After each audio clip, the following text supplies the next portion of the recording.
I, Sanjeev Khanna, having been appointed Chief Justice of the Supreme Court of India, having been appointed Chief Justice of the Supreme Court of India,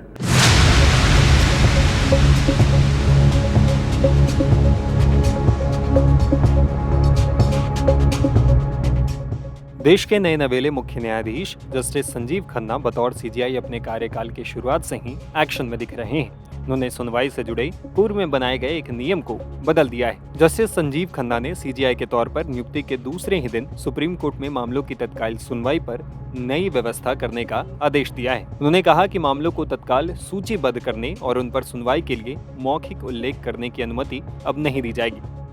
उन्होंने वकीलों से इसके लिए email या लिखित पत्र भेजने का आग्रह किया। आमतौर पर वकील दिन की कार्रवाई की शुरुआत में सीजीआई की अगुवाई वाली पीठ के समक्ष अपने मामलों पर तत्काल सुनवाई के लिए उनका मौखिक उल्लेख करते रहे हैं। चीफ जस्टिस खन्ना ने इस पुरानी परंपरा को बदलते हुए कहा कि अब कोई मौखिक उल्लेख नहीं होगा, केवल ईमेल या लिखित पर्ची या पत्र के जरिए ही तत्काल सुनवाई के लिए अनुरोध स्वीकार किया जाएगा। बस उस पत्राचार में वकीलों को तत्काल सुनवाई की आवश्यकता के कारण बताने होंगे।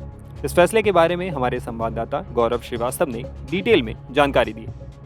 चीफ जस्टिस की शपथ लेते ही justice Sanjiv Khanna action mode में हैं। उन्होंने सुप्रीम कोर्ट की एक पुरानी परंपरा को बदल दिया है, वो है मेंशनिंग का मामला, यानी कि जल्द सुनवाई की मांग। दरअसल पिछले चीफ जस्टिस डीवाई चंद्रचूड़ और उससे पहले सुप्रीम कोर्ट में यह परंपरा थी कि अगर किसी याचिकाकर्ता को किसी मामले में जल्द सुनवाई की मांग मिलनी होती थी या उसकी इच्छा उसे होती थी तो वो चीफ जस्टिस की बेंच के सामने जाकर इस मामले में मौखिक तौर पर मेंशनिंग करके इस तरह की मांग को उठाता था और सुप्रीम कोर्ट उस आधार पर अपनी सहमति देता था या उसमें तारीख तय करता था।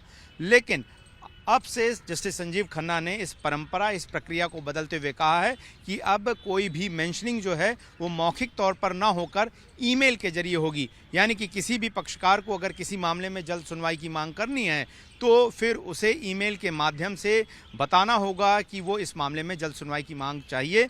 और आपको बता दूं कि जस्टिस संजीव खन्ना जो हैं चीफ जस्टिस बनते ही सुप्रीम कोर्ट के मास्टर ऑफ रोस्टर भी बन गए हैं, यानी कि किस तरीके से बेंच का गठन होगा, किस मामले की सुनवाई कौन सी बेंच करेगी और कब सुनवाई होगी, ये सब कुछ जो है चीफ जस्टिस तय करते हैं और ऐसे में उन्होंने इस परंपरा को बदला है। लेकिन संजीव खन्ना जो कि चीफ जस्टिस बने हैं, दरअसल पहले दिन हुई एक सुनवाई को लेकर भी बहुत ज़्यादा चर्चा बनी हुई है। वो है वकील नेदुम पारा से हुई उनकी एक चर्चा को लेकर जिसमें उन्होंने बेहद कड़ी टिप्पणी की।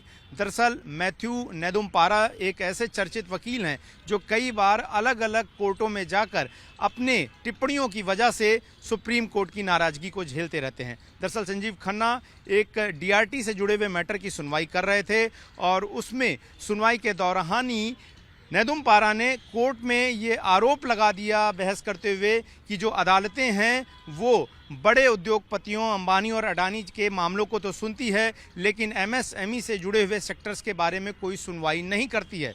इससे जस्टिस संजीव खन्ना थोड़ा नाराज हुए और उन्होंने कह दिया कि उन्हें लेक्चर सुनाने की ज़रूरत नहीं है, अगर नेदुम पारा को डीआरटी से जुड़ा कोई बहस करनी है तो वो करें, इसके अलावा वो वही बात ना करें। तो जाहिर तौर पर जस्टिस संजीव खन्ना एक बेहद ही कड़ी टिप्पणी करने वाले और बेहद ही सुलझे हुए जस्टिस माने जाते हैं, जहां पर वो किसी तरह की इस तरह की टिप्पणियों से बचते हैं। लेकिन नेदुम पारा जिनका एक पुराना इतिहास रहा, इससे पहले जब justice DY Chandrachud chief justice थे तो इस दौरान वो नीट के एक मामले में सुनवाई कर रहे थे और उस दौरान जिस तरीके से नेदुम पारा ने उस वक्त बहस कर रहे सीनियर एडवोकेट नरेंद्र हुड्डा के बीच में बोलना शुरू कर दिया था, उससे जस्टिस उस वक्त चीफ जस्टिस रहे डीवाई चंद्रचूड़ नाराज हुए और उन्होंने नेदुम पारा को शांत रहने को कहा। और जब नेदुम पारा ने आगे बहस की तो फिर चीफ जस्टिस रहे डीवाई चंद्रचूड़ ने यह तक कह दिया कि अगर वो नहीं सुने तो उन्हें सिक्योरिटी के जरिए यहाँ से बाहर करवा दिया जाएगा। इससे पहले भी जब मार्च में मामले की सुनवाई हो रही थी तो उन्होंने इलेक्टोरल बॉन्ड के मामले में भी इसी तरह की कुछ टिप्पणियाँ की थी, जिसके बाद चीफ जस्टिस रहे डीवाई चंद्रचूड़ ने बेहद नाराजगी जताई थी। लेकिन नेदुम पारा का इतिहास इससे भी बड़ा है। कंटेम्प्ट ऑफ कोर्ट करने की वजह से इसके पहले उनके खिलाफ 3 महीने की जेल की भी सजा हुई है। हालांकि कोर्ट ने उसे बाद में माफ कर दिया था। दरअसल 2019 में नेदुम्पारा ने ये कह दिया था कि जो सुप्रीम कोर्ट के जजेस हैं उनके बच्चों को जो है वो सीनियर एडवोकेट बनाने में तरजीह दी जाती है। और ये टिप्पणी जो है वो महान कानूनविद जो हैं फलियस नरीमन से जुड़ी हुई थी, जब उनके पिता सुप्रीम कोर्ट रहे थे। और ऐसी टिप्पणी को सुनकर सुप्रीम कोर्ट इतना नाराज हुआ था कि उन्हें 3 महीने की जेल की सजा दे दी गई थी। हालांकि बाद में नेदुम्पारा ने इस मामले में सशर्त माफ़ी मांग ली थी और किसी तरह की बातें आगे नहीं करने को कहा था। इस वजह से कोर्ट ने उनकी सज़ा को माफ़ कर दिया था। लेकिन नेदुम्पारा को हमने देखा है कि कई ऐसे मामलों में वो लगातार इस तरह की टिप्पणियां करते हैं जिससे सुप्रीम कोर्ट जो है कई बार नाराज होता है। हालांकि चूंकि as a court of officer जो है वो वकीलों को बहुत कुछ बोलने की इजाज़त मामलों के बीच में होती है, लेकिन कोर्ट का एक डेकोरम होता है और कोर्ट को जो अध्यक्षता है वो उस वक्त ही बेंच कर रही होती है। और ऐसे में जब कोई वकील जजेस की सीमाओं को लांघकर उनकी गरिमा के अनुकूल ना होकर किसी तरह की कोई टिप्पणी करता है या फिर कोर्ट की अवमानना की बात करता है तो जाहिर तौर पर नाराज़गी होती है। लेकिन जस्टिस संजीव खन्ना के चीफ जस्टिस बनते ही पहले ही दिन मैथ्यू नेदुम्पारा के साथ उनकी भी इस तीखी बहस को लेकर जो है जाहिर तौर पर सोशल मीडिया पे काफ़ी चर्चा बनी हुई है। लेकिन नेदुम्पारा से हमारी जो बात हुई है उनके बातों से लगता है कि तमाम कंटेम्प्ट की कार्रवाई के बावजूद भी नेदुम्पारा का जो रुख है वो बदलने वाला नहीं है। लेकिन जस्टिस संजीव खन्ना जो कि चीफ जस्टिस बने हैं उन्होंने भी ये साफ साफ बता दिया है कि कोर्ट की प्रोसीडिंग्स जो है वो उसकी गरिमा के अनुसार होगी और सभी वकीलों को उसका पालन करना होगा। बता दें कि पूर्व सीजीआई डीवाई चंद्रचूड़ के कार्यकाल के दौरान मौखिक उल्लेख की परंपरा ने वकीलों को मौखिक रूप से तत्काल केस की लिस्टिंग का अनुरोध करने की अनुमति दी थी, लेकिन अब इसमें बदलाव किया गया है। नए चीफ जस्टिस खन्ना ने न्यायिक सुधारों के लिए नागरिक केंद्रित एजेंडे की रूपरेखा तैयार की है और कहा है कि न्याय तक आसान पहुंच सुनिश्चित करना और नागरिकों के साथ उनकी स्थिति की परवाह किए बिना समान व्यवहार करना न्यायपालिका का संवैधानिक कर्तव्य है।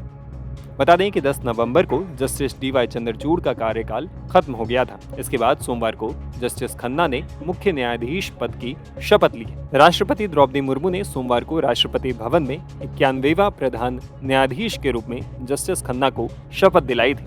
प्रधान न्यायाधीश ने सोमवार को अपने पहले बयान में कहा कि न्यायपालिका शासन प्रणाली का अभिन्न फिर भी अलग और स्वतंत्र हिस्सा है। संविधान हमें संवैधानिक संरक्षक, मौलिक अधिकारों के रक्षक और न्याय के सेवा प्रदाता होने के महत्वपूर्ण कार्य को पूरा करने की जिम्मेदारी सौंपता है। उन्होंने कहा कि समान व्यवहार के मामलों में न्याय वितरण ढांचे में सभी को सफल होने का उचित अवसर प्रदान करना आवश्यक है, चाहे उनकी स्थिति, धन या शक्ति कुछ भी हो, और ये न्यायपूर्ण और निष्पक्ष निर्णय हो। ये हमारे मूल सिद्धांतों को चिन्हित करते हैं। I, Sanjeev Khanna, having been appointed Chief Justice of the Supreme Court of India, having been appointed Chief Justice of the Supreme Court of India, do swear in the name of God do swear in the name of God that I will bear true faith and allegiance